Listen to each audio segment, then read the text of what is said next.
Pemirsa, ada yang sangat menarik dalam persidangan sengketa hasil Pilpres di Mahkamah Konstitusi Selasa 2 Maret lalu, yakni hadirnya Romo Magnis sebagai saksi ahli dari kubu 03. Apa yang bisa kita maknai dari peristiwa ini?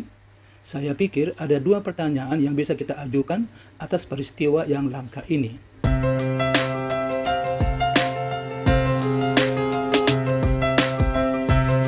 Pertama, apakah ini merupakan babak baru bagi sejarah Gereja Katolik Indonesia? Pertanyaan ini perlu dan sangat relevan untuk diajukan, mengingat Romo Magnis adalah seorang imam Katolik.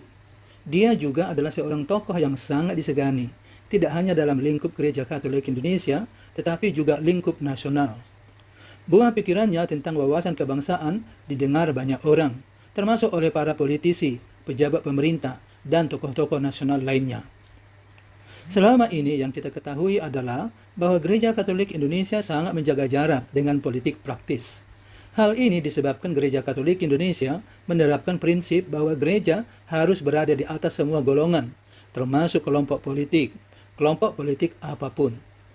Namun demikian, hierarki Gereja Katolik Indonesia senantiasa mendorong umatnya untuk ikut ambil bagian dalam kegiatan politik praktis. Tentu saja dalam hal ini politik praktis dalam arti yang sangat luas.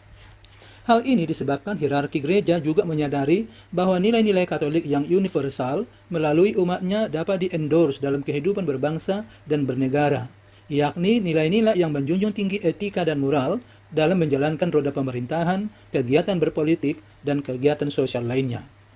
Jadi, bagaimana ketika Romo Magnis yang notabene adalah seorang imam Katolik hadir di persidangan sengketa Pilpres di Mahkamah Konstitusi untuk Capres 03 yang notabene adalah kelompok politik? Sepintas kita bisa melihat bahwa kehadiran Romo ini adalah pelanggaran prinsip yang dianut gereja. Namun kalau kita renungkan lebih dalam, ini sama sekali bukan pelanggaran prinsip. Justru ini adalah karya nyata gereja melalui salah satu imam sekaligus umatnya.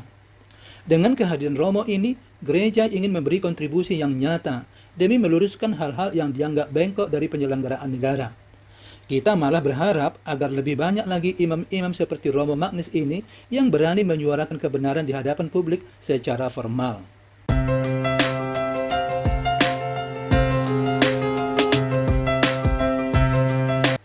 Pertanyaan yang kedua adalah, apakah ini merupakan dorongan kuat dari kegelisahan Romo Magnis terhadap semakin merosotnya etika berbangsa dan bernegara akhir-akhir ini, khususnya etika dalam berpolitik, sehingga dia merasa harus menceburkan dirinya ke dalam dunia politik praktis.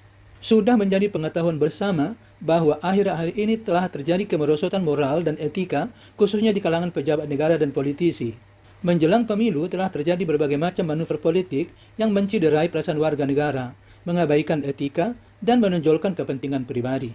Misalnya, Presiden Jokowi diduga telah banyak melakukan intervensi secara tidak beretika terhadap lembaga-lembaga negara lainnya, hanya demi menggolkan ambisi pribadinya, yakni menjadikan Gibran putra sulungnya sebagai cawapres. Diduga pula bahwa Jokowi telah memanfaatkan bansos untuk memenangkan paslon tertentu. Ini semua adalah pelanggaran etika. Paling tidak, hal ini menurut penuturan Romo Magnis di hadapan sidang sengketa Pilpres 2024 lalu di Mahkamah Konstitusi. Bahkan Romo Magnis tidak segan-segan mengibaratkan praktik politik semacam ini adalah praktik mafia dan pencurian.